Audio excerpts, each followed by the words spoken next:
so we can handle any dream you have. What if I dream that you sent us away into the dark and we get hurt? Really hurt?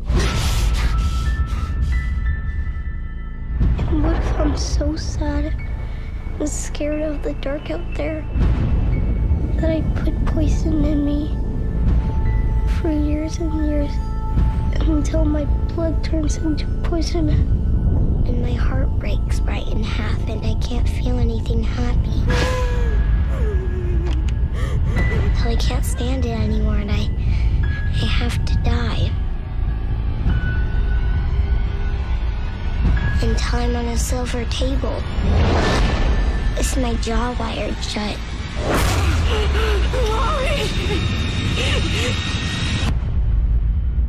Would you wake us up from a dream like that?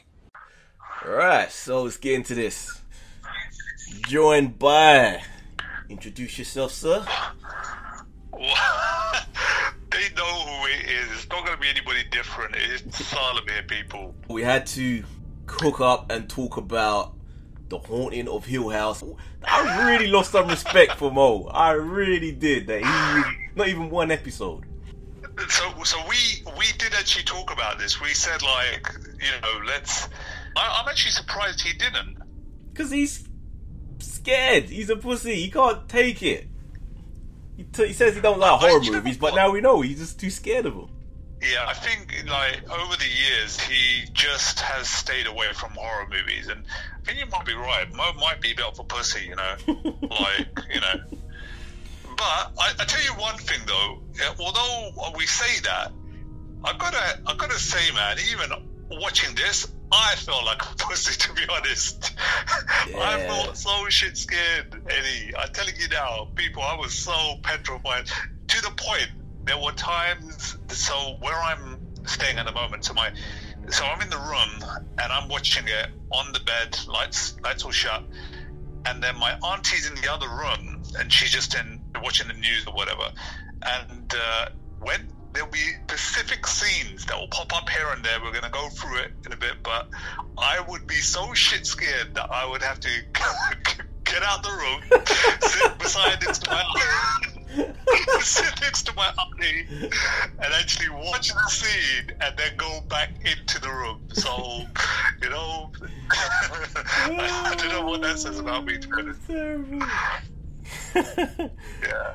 Yeah, I had some uncomfortable sleeping nights because I'm just here on my own, making sure I'm watching it at night, and it just gets under your skin. So, guys, we're talking about The Haunting of Hill House, Netflix's new horror sensation. This show that's kind of taking the world by storm.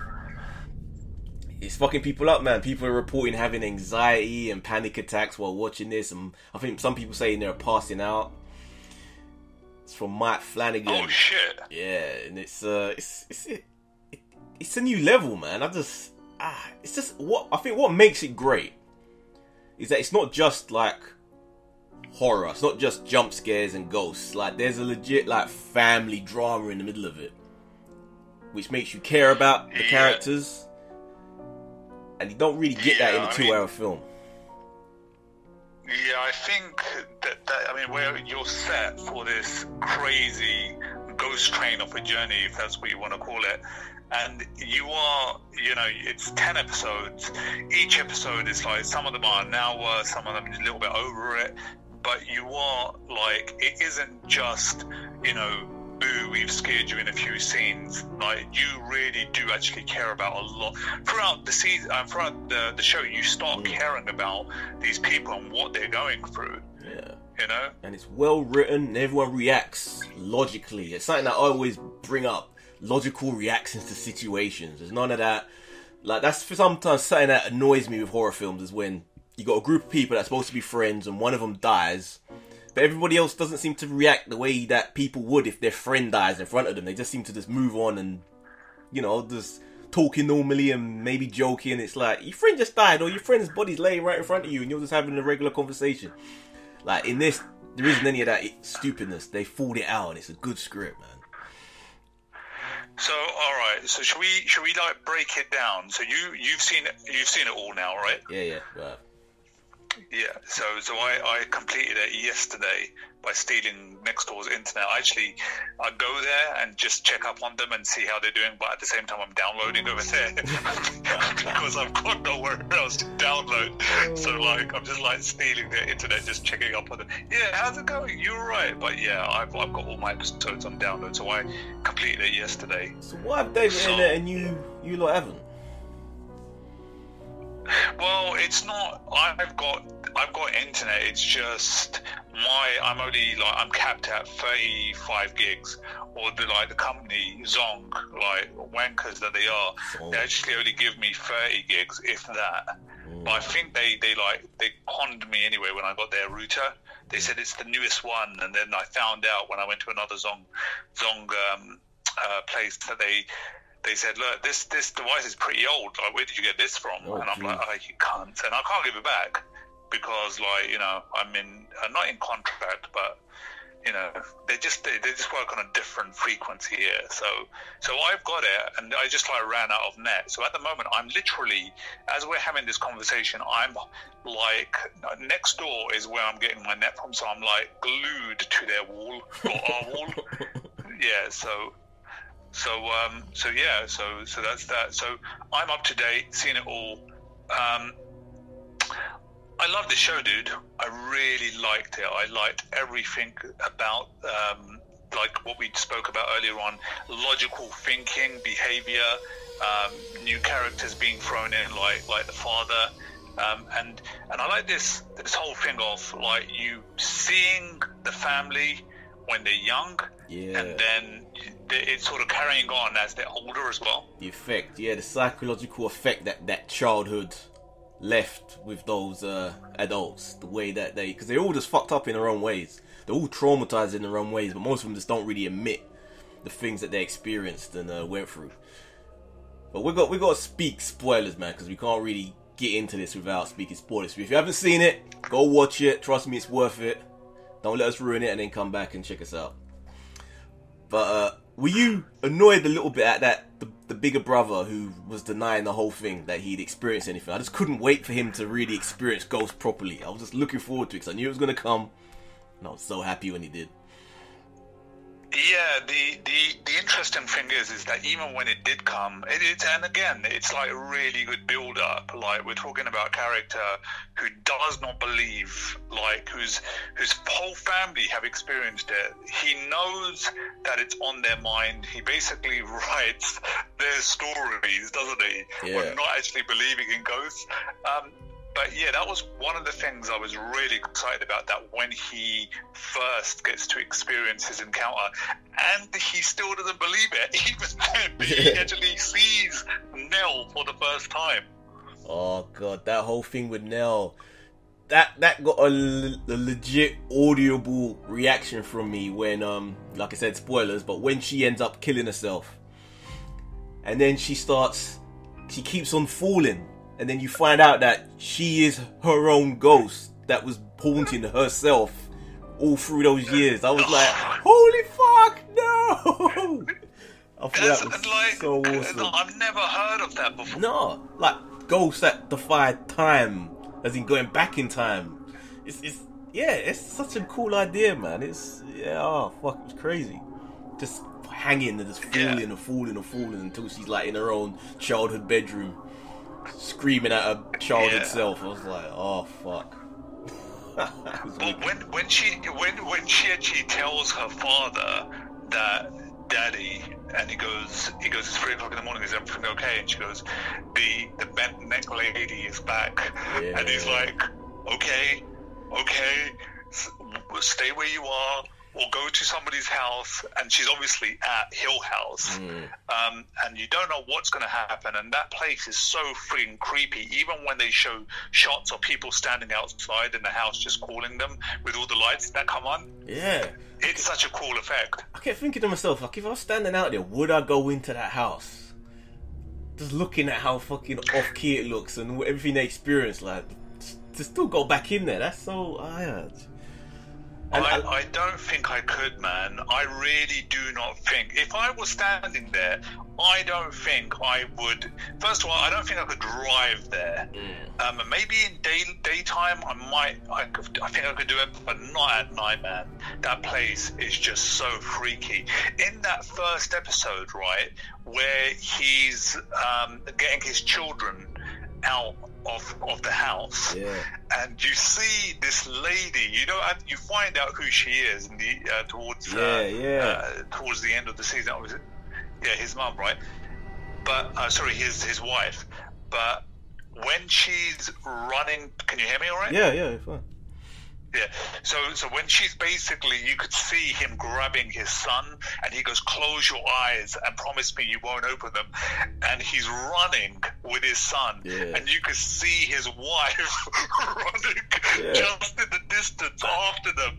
Obviously, you find out why she was trying to do that. Well, but at the time, you're like, "Holy fuck!" Well, at that point, it's just like this creepy woman. You don't even know it's the wife. But that's the thing. There's all these callbacks to other that happen earlier on that get paid off later on, which you don't really get that in horror. Like, again, even with Nell, when she went back to the house and you see her dancing by herself, and you're kind of wondering what is she doing when she's just kind of dancing around. But then you have the episode a little bit later where you see that she's thinking that she's with her husband dancing around the house. It's all these little things that they kind of pay back later on that they think of. It's such a well thought out, planned show.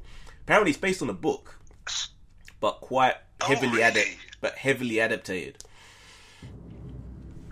Right, okay, because I was going to say, right, it's like written by, this is so well done all the way through.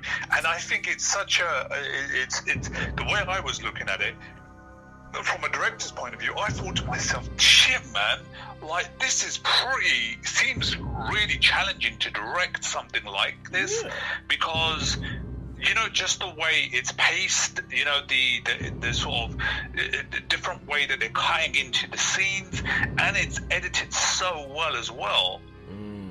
Yeah, like one of the beautiful editing, it's not even really editing, it's just perfectly timed, was when the two sisters are driving up to Hill House. Oh my god. And they're just talking, and just as the conversation gets to that low point, suddenly just punch through the back seat, you just got Nell screaming, "Ah!" And I was like, yo, fuck off! No, dude, right, okay. The scene that actually got me out of the room was when you basically see, the little kid. Is it Tim or I've forgotten his name? But anyway, he's basically opens the door and you could hear bang, bang. Yeah. And then what he does is he sees something and he hides under the bed. And then you see the old man come walking in with the tall stick. Guy, yeah. That was I crazy. Just like, yeah. See, that was more callbacks, isn't it? That was more callbacks, because all those bangings on the doors, we find out were other things from other time periods. The older selves banging on the door. And even when they found out that they'd all been in the Red Room, but they'd all interpreted the Red Room as a different thing, like a dance room and a game room. And the clues were there. Yeah. The clues were there because of that maid. She kept saying, "What dance room or what?" Yeah. Oh my god, we got to talk about the maid's kid, the one who he thinks is the imaginary friend. Oh, that dude, that was so well done. So like, sad. Yeah, so like, what? Okay, so do you want to kind of break it down for the audience, like exactly for the listeners? Excuse me. So that was the maid's kid is a character that you never really introduced to until the very end, right? Yeah, it's like you always think this. It's Luke's. Everyone, you're led to believe it's Luke's imaginary friend. They set it up to just think that it's just this friend who lives in the woods. When you think about it, you realise that the maid and the care guy, their house is on the other side of the property, so it makes sense that the girl would be perceived as being from the woods because the house is on the other side of the little trees. But because of the way they set it up, it's just this kid, imaginary friend. And then when he has the sleepover, he says, Luke says, "Can she sleep over?" And then when she's in the bed, did you think for a second that the girl was a ghost in the bedroom? So I thought, I basically, all the way through, I thought the maid's child was well, you don't know if it's the maid's child at that point, but I thought it's supposed to be a ghost, but the way she was acting and her behavior, it didn't really feel ghostly. It just felt like, but then I thought, she's definitely a ghost for a second, but and the then penny dropped. Then you realize, it's a real person. It's like, oh no, it's the. And they said that they never let her out. They never let her come anywhere near the house at night. And you feel, oh shit, this girl's gonna get fucked up. Oh shit. And then when she's pouring the coffee with the rat poison in it, and oh dear. Did you know the kids in this? I mean, we've seen it with other Netflix shows, such as Stranger Things, but the performance from those kids was really good, man. I gotta say, man, like the way they directed is just like it's freaking perfect, dude. Every single one of them, I thought to myself, shit, you're such a good actor, like all the way through. Especially, what's her name, Nell, when at the beginning, I believe it is, where she's like laying down on the couch and she just wakes up and she's all alone and she slowly looks up and she's just basically, she creates that, she's in shock, but she can't even scream because she's in such friggin', like, she's in shock. I think that was what was supposed to introduce the night terrors. Remember that we saw that in the flashback episode where she has those dreams at night where she can't, and she wakes up and she can't move. I think that was supposed to be the beginning of that, the first time that happens, when she sees that what turns out to be herself looking down at her. Yeah, that's probably what it is. I think that's actually a good point. That's because that's where it's really introduced, isn't it? Because normally she'd be screaming, but there she actually can't. Yeah, she's just frozen. Yeah. So I gotta also what's the dude's name? Is it who's the director again? Mike Flanagan, I believe. Yeah. So he's done a number of films. Like one of the films that stands out for me is Hush. Yeah. That he did, and the girl from Hush, she's in this as well. She's the one that obviously, no matter what she touches, that's his wife. Sense. Yeah, that's his wife in real life. What's that? That's his wife. Oh, is that his wife? Yeah. It's got bloody yeah. Did you think she looked like Angelina Jolie at some points? Yeah, I was actually going to say that. There were certain points where I felt that she just looked like Angelina Jolie. Kate Siegel, her name is. But yeah, that's his wifey. Yeah. But yes. It's beautiful. Yeah, lucky guy. But I just want to, the episode, there's always, when you're watching a TV show, I do it anyway, where I'm always looking out. Looking at what? Say it again, Just the ways, the best directed episode. Oh, yeah. Hello? Yeah, go on. So episode 6 was my favorite episode, where they all meet and there's hardly any cut in that episode, and it's just one track shot all the way through. This is the viewing of the body. You know the episode I'm talking about, right? The viewing of the body, and they're all meeting up together, and it's just like one long take, and it cuts between the young. Yeah. Well, he doesn't cut it. Like switches between. I kept thinking, as soon as the camera turns, everyone's running around trying to get in the right position. That's so good. Yeah, again, it's so well directed, because I'm thinking to myself, okay, when are we going to see actually a cut? And it's like a stage show. That's what it felt like to me. And it was, I think, and I'll say this, by far I felt that was the best directed episode. Yeah. There was the moment get to see everybody for the first time as well together. Yeah, and that was the moment I really had a lot of respect for those kid actors, because you kind of worry if you're doing a long take like that anyone will fuck up, but you're especially gonna worry if the kids fuck up. But even the younger ones, but they had it down. No little stray looks at the camera, no giggling. They're just wicked, and the tense and the tension in that scene. And the fact that all you hear is there's no music, all you hear is like the rain and the lightning in the background. It's added to the atmosphere. Yeah.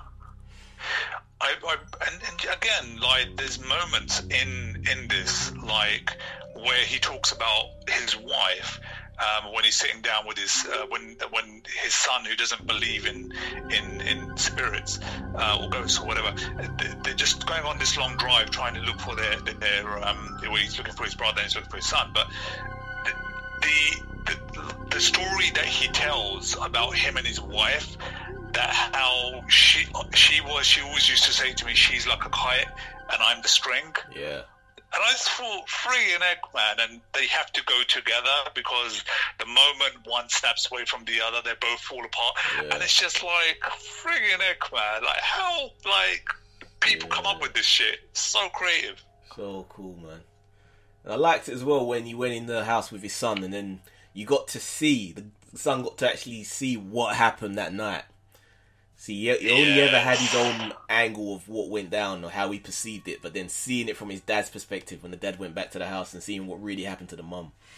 Oh, so powerful. Yeah, well he says it to his son. Something, he goes, why didn't you ever tell me? And he goes, there's just some things that you have to experience. You know, no matter how anybody puts it across to you, it's not gonna, you're not gonna feel the same. You have to experience it. And yeah, man, like I did like their dad. I like both of the versions, but the younger dad, like I just found him. That's one of my. I did have a complaint actually. Now that I think about it, how there's weird shit going on in your house. You know your kids are screaming. You know they're petrified. But the parents keep saying, don't worry, it's just pipes. Or there's something else going on. Like, get your kids out of that house, man. You know your wife is like... at times, she's going to freaking kill you because she's on top of you with a screwdriver. Do something, man. Get your family out. The problem is they kind of established that everything they've got is put into this house, so their options how to get out is limited. But there is still that hotel, I guess. So, but they do kind of make you believe that they kind of believe it, but not completely, that things are going crazy in this house. And the moment the penny drops, it's kind of too late by that point. Like the wife ain't never gonna leave that place because she was just too hooked in. Yeah. So, overall, I take it you really enjoyed it then? Fucking loved it. Yeah. Just tore through it in 2 days. I just didn't want to stop. Just really enjoyed it, man. Yeah, I just, again, like, same here. I just, like, watched it all the way through because I just thought it was such a well-done show all the way through. And I've actually never seen... I know we've had certain horror shows in the past, but nothing on this level, man. Yeah, this really is, makes American Horror Story just a bit of an embarrassment, man. The fact how weak that is compared to this. It's legit. It's legit horror. I love it. Yeah. And I'm a bit low now. I'm a bit low now because I've kind of got this void now that I've got nothing to fill it with. It's like, oh. Well, I downloaded. You told me there was a film. Was it Gareth something? The guy that did direct. Oh, the Apostle. Yeah. I've downloaded that, so I'm going to check that out tonight. Yeah, I did like that, to be honest. I didn't like it. Oh, you didn't like it? No. So I'm also going to go next week to check out Halloween. Because it comes out, I know it's already out in the UK, but we don't get it until the 26th. That's good. We'll read it together then, because I want to check it out. So I'm hearing good things about that, though. So, yeah, I'm looking forward to it. Yeah. So if you're going to watch it, then next week I would have seen it. So, like, if you want to do a quick review on that. But, dude, again, like, sorry about that. Again, absolute masterpiece. Brilliantly done. Everything about it. Would you rate Hill House? Oh, dude, man, I'll give it 5 houses, man. I can't. It's just directed so well. It's written so well. It's edited brilliantly. It had me on the edge of my seat. It's what I want from a horror movie or horror show. These are the qualities that I look for. Any show, really. It just gives you characters you care about and invested in, and I just feel, in a way, I feel sorry for Mo, that his fear, his cowardice is gonna cause him to miss out on this. Probably the best show of the year, easily the best show of the year so far. Well, yeah, but then you say easily, but then we also gave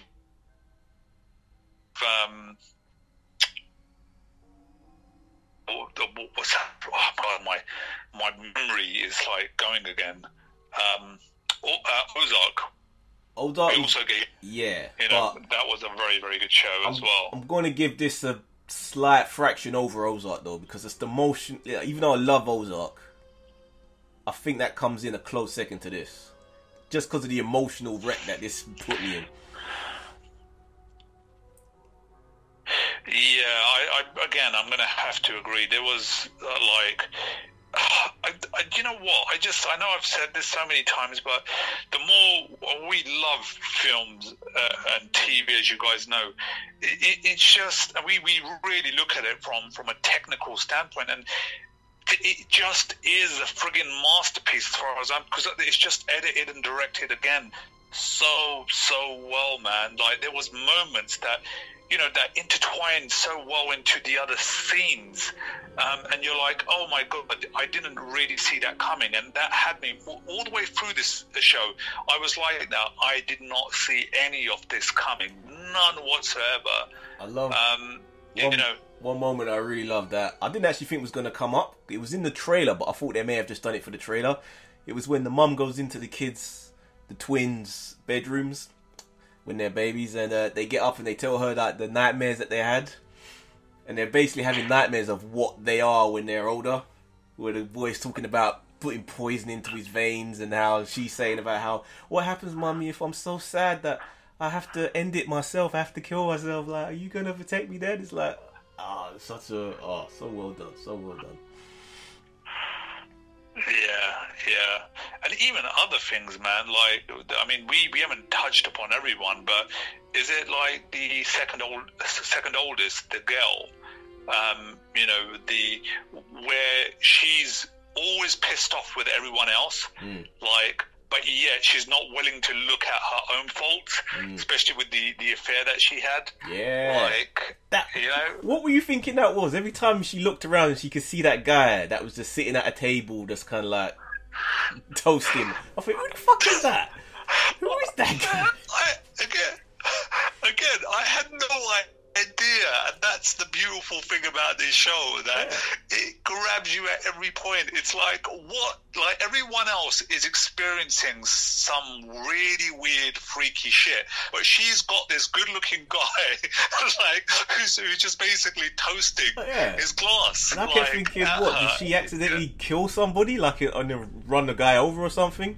But then when it has the episode where you see it, and then initially when it plays out, she rejects him, but then he goes through the fourth wall and he actually explains, but you didn't say that though, did you? And she's like, he explains what went down. I loved it. That was so cool, man. But that's it. She thinks she's this perfect person, and she's somehow managed to mask the fact that she never had an affair. Like, in her mind, you know, that didn't really happen when it did. And it's like, my God, like, here you are, like, not acknowledging everybody because you live in your own little world. And when everyone else does something bad, you're on their case. But again, like, even like with her husband, who did not make a move on it, her sister, and he was just trying to help.